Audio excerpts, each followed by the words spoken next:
Somnifère, le podcast. Bonsoir à toutes et à tous, nous sommes le mardi 3 janvier et Somnifère vous raconte ce soir l'histoire de Marie-Joëlle et de Maxime. Deux jeunes gens mal nés, pauvres, différents et dont les destins vont se lier envers et contre tous. C'est un conte moderne d'Honoré de Beaugrand intitulé Macloun. Je vous souhaite une excellente nuit et maintenant place à notre séance de relaxation. La séance de relaxation. On va commencer ce soir par prendre ensemble un moment pour rassembler tout ce qui relève du travail, des appréhensions, des craintes du quotidien et placer tout cela dans un tiroir de notre esprit que l'on va fermer à double tour jusqu'à demain. Je vous laisse un court instant pour rassembler et mettre tout ça de côté.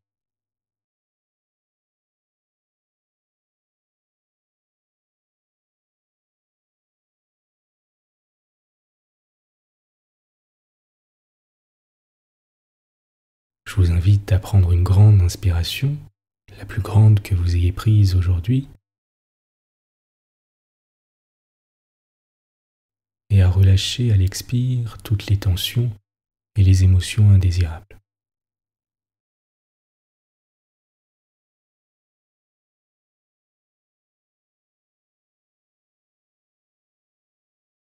Pendant un court instant, ne faites rien d'autre que de porter votre attention sur les mouvements de votre ventre alors que vous inspirez et que vous expirez paisiblement.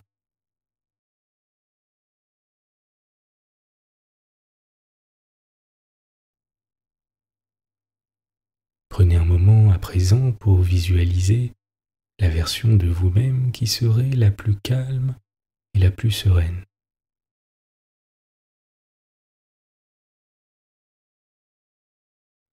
Imaginez ce que vous ressentiriez si vous étiez dans un état de parfait calme et de parfaite sérénité.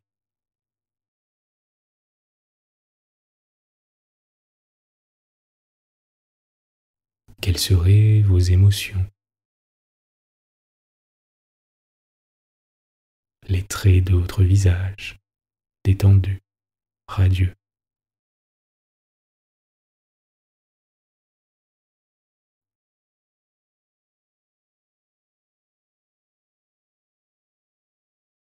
Pendant quelques instants, ne faites rien d'autre que d'observer simplement votre respiration et l'air qui entre et sort de vos narines. Et vous pouvez, si votre position le permet, mettre une main sur votre ventre et vous laisser bercer par ces mouvements.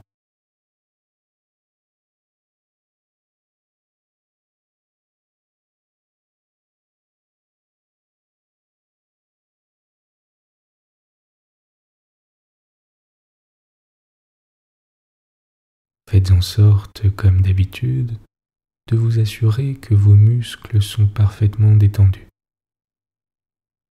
notamment au niveau de la mâchoire,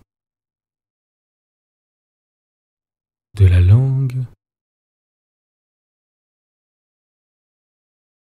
et des épaules.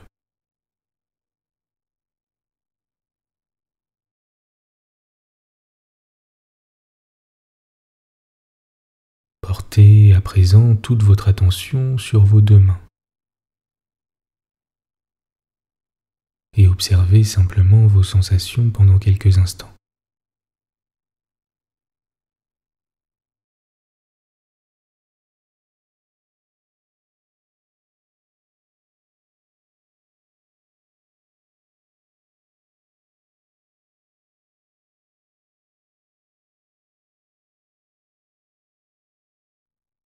Peut-être ressentez-vous une sensation de chaleur, des fourmillements, des picotements.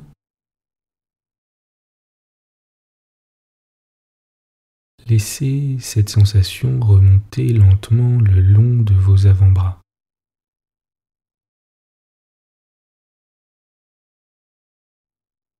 Jusqu'à vos épaules, votre nuque,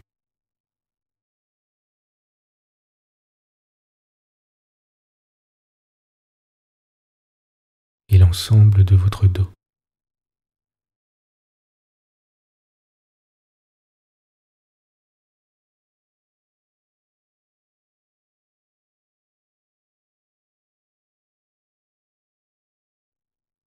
Laissez à présent cette sensation circuler où vous le souhaitez.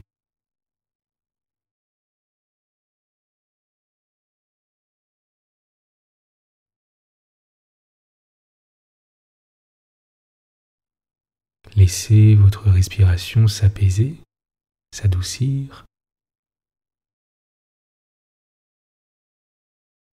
et votre corps s'enfoncer dans le matelas un peu plus à chaque expire.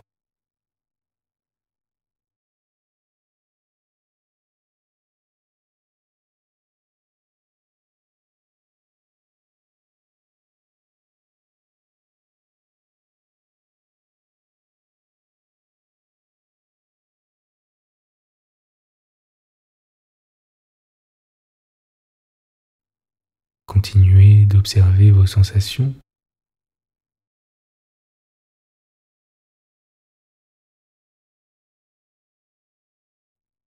Les appuis de votre corps contre le matelas.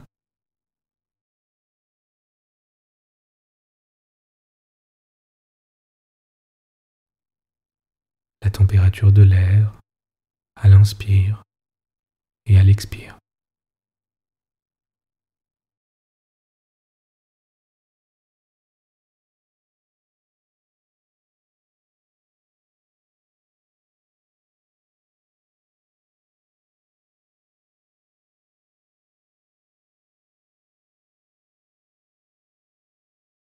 Votre ventre qui monte et qui descend.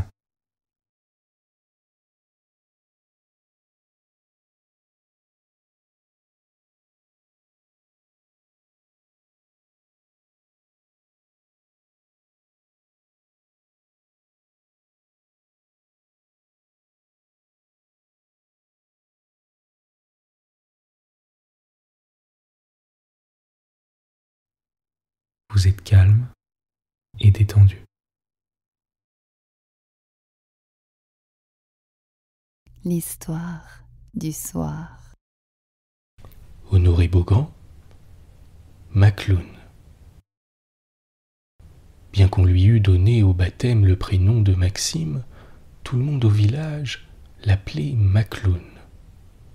Et tout cela parce que sa mère, Marie Gallien, avait un défaut d'articulation qui l'empêchait de prononcer distinctement son nom. Elle disait Macloun au lieu de Maxime, et les villageois l'appelaient comme sa mère. C'était un pauvre hère qui était né et qui avait grandi dans la plus profonde et dans la plus respectable misère. Son père était un brave batelier qui s'était noyé alors que Macloun était encore au berceau.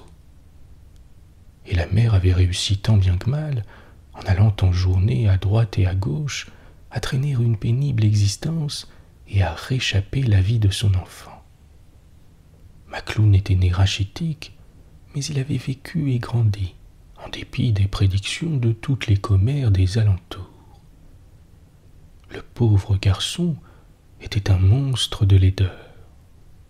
Mal fait au possible, il avait un pauvre corps malingre, auquel se trouvaient tant bien que mal attachés de longs bras et de longues jambes grêles, qui se terminaient par des pieds et des mains qui n'avaient guère semblance humaine. Il était bancal, boiteux, tortu bossu, comme on dit dans nos campagnes. La nature avait oublié de le doter d'un menton, et deux longues dents jaunâtres sortaient d'un petit trou circulaire qui lui tenait lieu de bouche. Il ne pouvait pas mâcher ses aliments, et c'était une curiosité que de le voir manger. Son langage se composait de phrases incohérentes et de sons inarticulés qui l'accompagnaient d'une pantomime très expressive. Et il parvenait assez facilement à se faire comprendre des autres, même de ceux qui l'entendaient pour la première fois.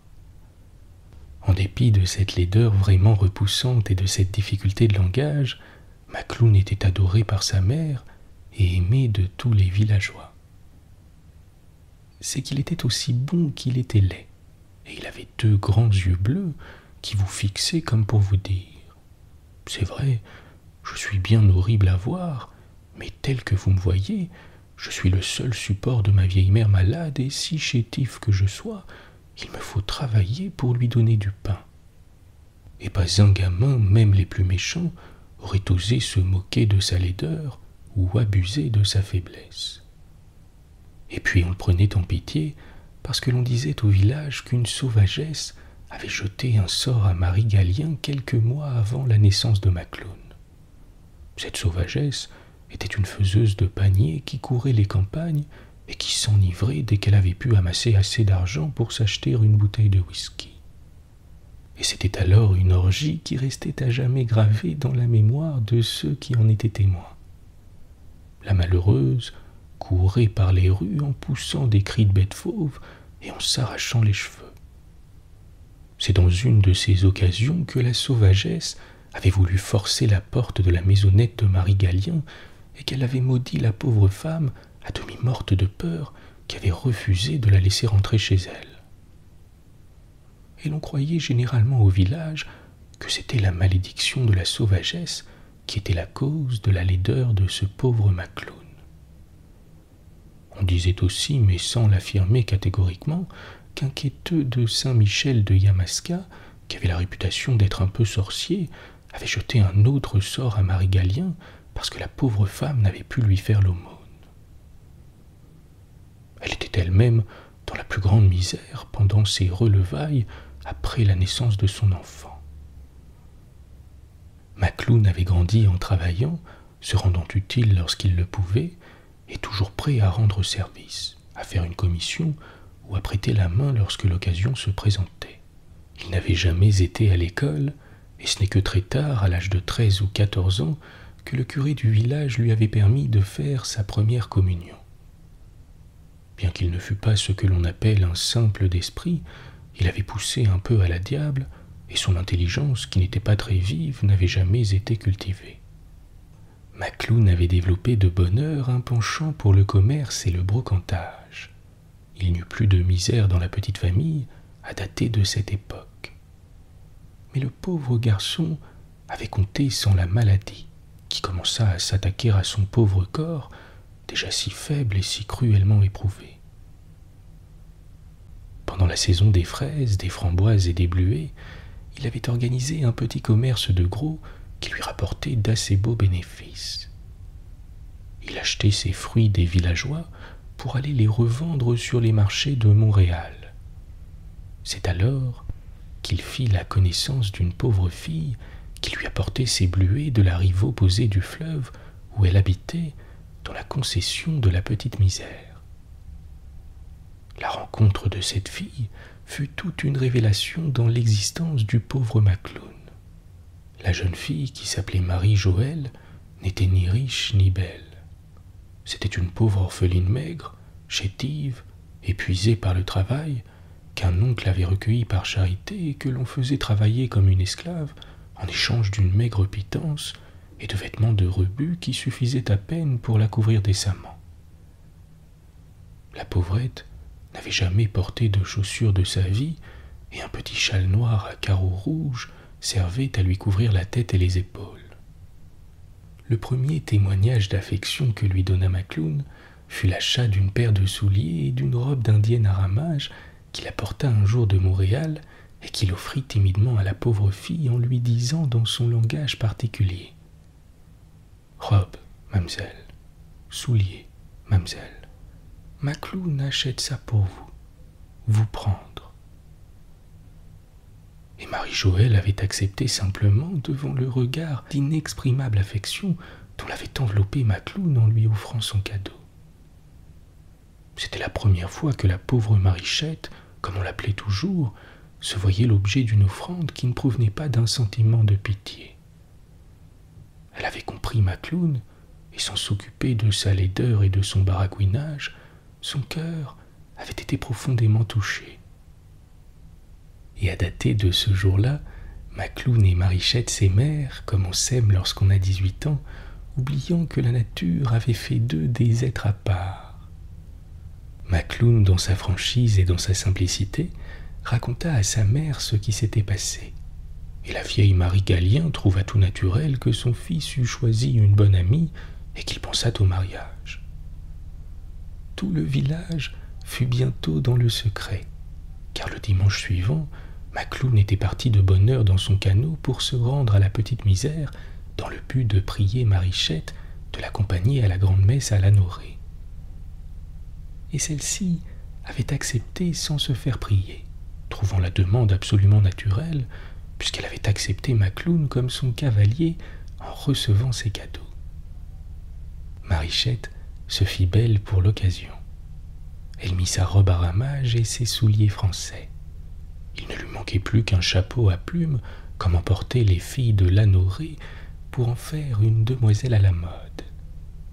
Son oncle, qui l'avait recueillie, était un pauvre diable qui se trouvait à la tête d'une nombreuse famille et qui ne demandait pas mieux que de s'en débarrasser en la mariant au premier venu. Et autant pour lui valait Macloune qu'un autre. Il faut avouer qu'il se produisit une certaine sensation dans le village lorsque sur le 3e coup de la grande-messe, Macloune apparut donnant le bras à Marichette. Tout le monde avait trop d'affection pour le pauvre garçon pour se moquer de lui ouvertement, mais on se détourna la tête pour cacher des sourires qu'on ne pouvait supprimer entièrement. Les deux amoureux entrèrent dans l'église sans paraître s'occuper de ceux qui s'arrêtaient pour les regarder et allèrent se placer à la tête de la grande allée centrale sur des bancs de bois réservés aux pauvres de la paroisse.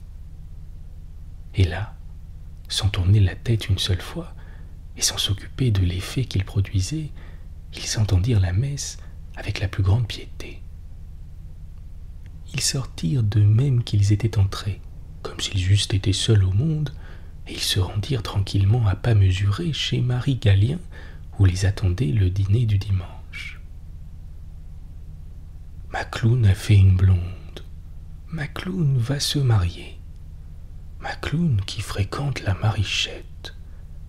Et les commentaires d'aller leur train parmi la foule qui se réunit toujours à la fin de la grande-messe devant l'église paroissiale pour causer des événements de la semaine.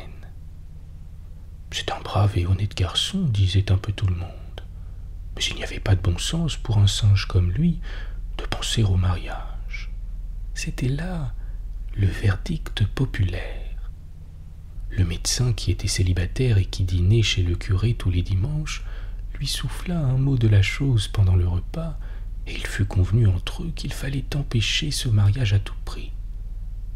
Il pensait que ce serait un crime de permettre à Macloune, malade, infirme, rachitique et difforme comme il l'était, de devenir le père d'une progéniture qui serait vouée d'avance à une condition d'infériorité intellectuelle et de décrépitude physique. Rien ne pressait cependant, et il serait toujours temps d'arrêter le mariage lorsqu'on viendrait mettre les bancs à l'église. Et puis, ce mariage, était-ce bien sérieux après tout? Macloune, qui ne causait guère que lorsqu'il y était forcé par ses petites affaires, ignorait tous les complots que l'on tramait contre son bonheur.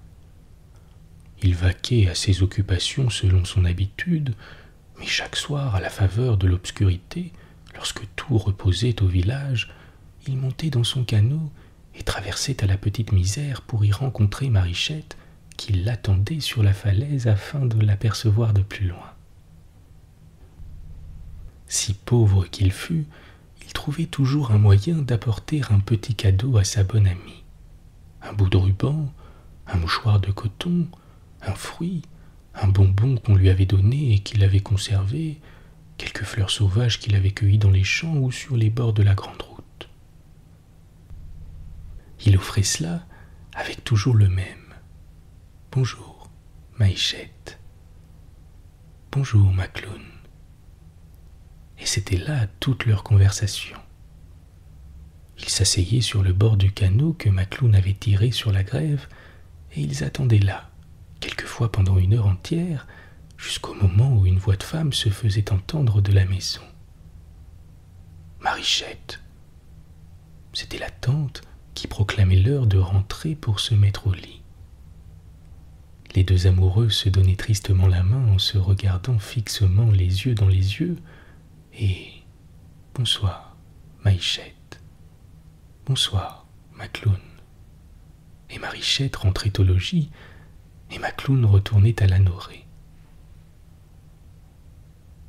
Les choses se passaient ainsi depuis plus d'un mois, lorsqu'un soir, Macloune arriva plus joyeux que d'habitude. « Bonjour, Maïchette. Bonjour, Macloune. » Et le pauvre infime sortit de son gousset une petite boîte en carton blanc, d'où il tira un jonc d'or bien modeste qu'il passa au doigt de la jeune fille. « Nous autres, mariés à Saint-Michel, hein, Maïchette? »« Oui, Macloune, quand tu voudras. » Et les deux pauvres déshérités se donnèrent un baiser bien chaste pour sceller leurs fiançailles. Et ce fut tout. Le mariage étant décidé pour la Saint-Michel, il n'y avait plus qu'à mettre les bancs à l'église. Les parents consentaient au mariage, et il était bien inutile de voir le notaire pour le contrat, car les deux époux commenceraient la vie commune dans la misère et dans la pauvreté. Le lendemain, sur les 4 heures de relevé, Macloune mit ses habits des dimanches et se dirigea vers le presbytère, où il trouva le curé qui se promenait dans les allées de son jardin en récitant son bréviaire. « Bonjour, Maxime. » Le curé seul au village l'appelait de son véritable prénom. « Bonjour, monsieur le curé. J'apprends, Maxime, que tu as l'intention de te marier. »« Oui, monsieur le curé. »« Avec Marichette Joël de Contrecœur. »« Oui, monsieur le curé. »« Il n'y faut pas penser, mon pauvre Maxime. Tu n'as pas les moyens de faire vivre une femme. Et ta pauvre mère, que deviendrait-elle sans toi pour lui donner du pain ? » Macloune, qui n'avait jamais songé qu'il pût y avoir des objections à son mariage, regarda le curé d'un air désespéré, de cet air d'un chien fidèle qui se voit cruellement frappé par son maître sans comprendre pourquoi on le maltraite ainsi. « Mais non, mon pauvre Maxime, il n'y faut pas penser. Tu es faible, maladif. Il faut remettre cela à plus tard, lorsque tu seras en âge. » Macloune, atterré, ne pouvait pas répondre. Le respect qu'il avait pour le curé l'en aurait empêché, si un sanglot qu'il ne put comprimer et qui l'étreignait à la gorge ne l'eût mis dans l'impossibilité de prononcer une seule parole. Tout ce qu'il comprenait, c'est qu'on allait l'empêcher d'épouser Marichette, et dans sa naïve crédulité, il considérait l'arrêt comme fatal. Il jeta un long regard de reproche sur celui qui sacrifiait ainsi son bonheur, et sans songer à discuter le jugement qui le frappait si cruellement, il partit en courant vers la grève, qu'il suivit pour rentrer à la maison, afin d'échapper à la curiosité des villageois qui l'auraient vu pleurer. Il se jeta dans les bras de sa mère, qui ne comprenait rien à sa peine. Le pauvre infirme sanglota ainsi pendant 1 heure, et aux questions réitérées de sa mère ne put que répondre. « Monsieur le curé veut pas moi marier Maïchette, moi mourir, maman. » Et c'est en vain que la pauvre femme, dans son langage baroque, tenta de le consoler. Elle irait elle-même voir le curé et lui expliquerait la chose. Elle ne voyait pas pourquoi on voulait empêcher son Macloune d'épouser celle qu'il aimait. Mais Macloune était inconsolable. Il ne voulut rien manger au repas du soir, et aussitôt l'obscurité venue, il prit son aviron et se dirigea vers la grève dans l'intention de traverser à la Petite Misère pour y voir Marichette. Sa mère tenta de le dissuader, car le ciel était lourd, l'air était froid, et de gros nuages roulaient à l'horizon. On allait avoir de la pluie, et peut-être du gros vent. Mais Macloune n'entendit point ou fit semblant de ne pas comprendre les objections de sa mère. Il l'embrassa tendrement en la serrant dans ses bras, et sautant dans son canot, il disparut dans la nuit sombre. Marichette l'attendait sur la rive à l'endroit ordinaire. L'obscurité l'empêcha de remarquer la figure bouleversée de son ami, et elle s'avança vers lui avec la salutation accoutumée. « Bonjour, Macloune. Bonjour, Marichette. » Et la prenant brusquement dans ses bras, il la serra violemment contre sa poitrine en balbutiant des phrases incohérentes, entrecoupées de sanglots déchirants. « Tu sais, Marichette, monsieur le curé veut pas nous autres marier. Toi pauvre, nous autres, moi laid, pour marier toi. Moi veux plus vivre, moi veux mourir. » Et la pauvre Marichette, comprenant le malheur terrible qui les frappait, mêla ses pleurs aux plaintes et aux sanglots du malheureux Macloune. Et ils se tenaient embrassés dans la nuit noire, sans s'occuper de la pluie qui commençait à tomber à torrents et du vent froid du nord qui gémissait dans les grands peupliers qui bordent la côte. Des heures entières se passèrent. La pluie tombait toujours. Le fleuve agité par la tempête était couvert d'écume, et les vagues déferlaient sur la grève en venant couvrir par intervalles les pieds des amants qui pleuraient et qui balbutiaient des lamentations plaintives en se tenant embrassés. Les pauvres enfants étaient trempés par la pluie froide, mais ils oubliaient tout dans leur désespoir. Ils n'avaient ni l'intelligence de discuter la situation, ni le courage de secouer la torpeur qui les envahissait. Ils passèrent ainsi la nuit, et ce n'est qu'aux premières lueurs du jour qu'ils se séparèrent dans une étreinte convulsive. Ils grelottaient en s'embrassant, car les pauvres haillons qui les couvraient les protégeaient à peine contre la bise du nord qui soufflait toujours en tempête.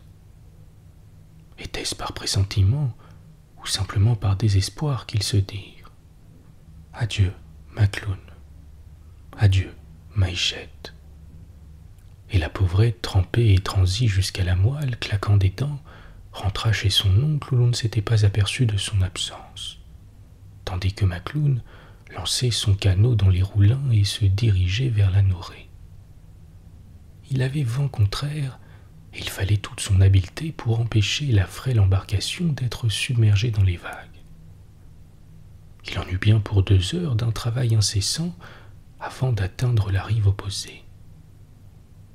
Sa mère avait passé la nuit blanche à l'attendre dans une inquiétude mortelle. Macloune se mit au lit tout épuisé, grelottant, la figure enluminée par la fièvre, et tout ce que put faire la pauvre Marie Gallien pour réchauffer son enfant fut inutile. Le docteur, appelé vers les 9 heures du matin, déclara qu'il souffrait d'une pleurésie mortelle et qu'il fallait appeler le prêtre au plus tôt. Le bon curé apporta le viatique au moribond qui gémissait dans le délire et qui balbutiait des paroles incompréhensibles. Macloune reconnut cependant le prêtre qui priait à ses côtés, et il expira en jetant sur lui un regard de reproche et d'inexprimable désespérance en murmurant le nom de Marichette. Un mois plus tard, à la Saint-Michel, le corbillard des pauvres conduisait au cimetière de Contrecœur Marichette Joël, morte de tuberculose chez son oncle de la Petite Misère. Ces 2 pauvres déshérités de la vie, du bonheur et de l'amour n'avaient même pas eu le triste privilège de se trouver réunis dans la mort sous le même tertre, dans un coin obscur du même cimetière.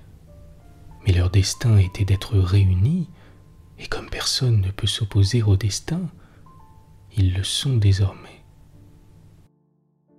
Bonne nuit. Bonne nuit.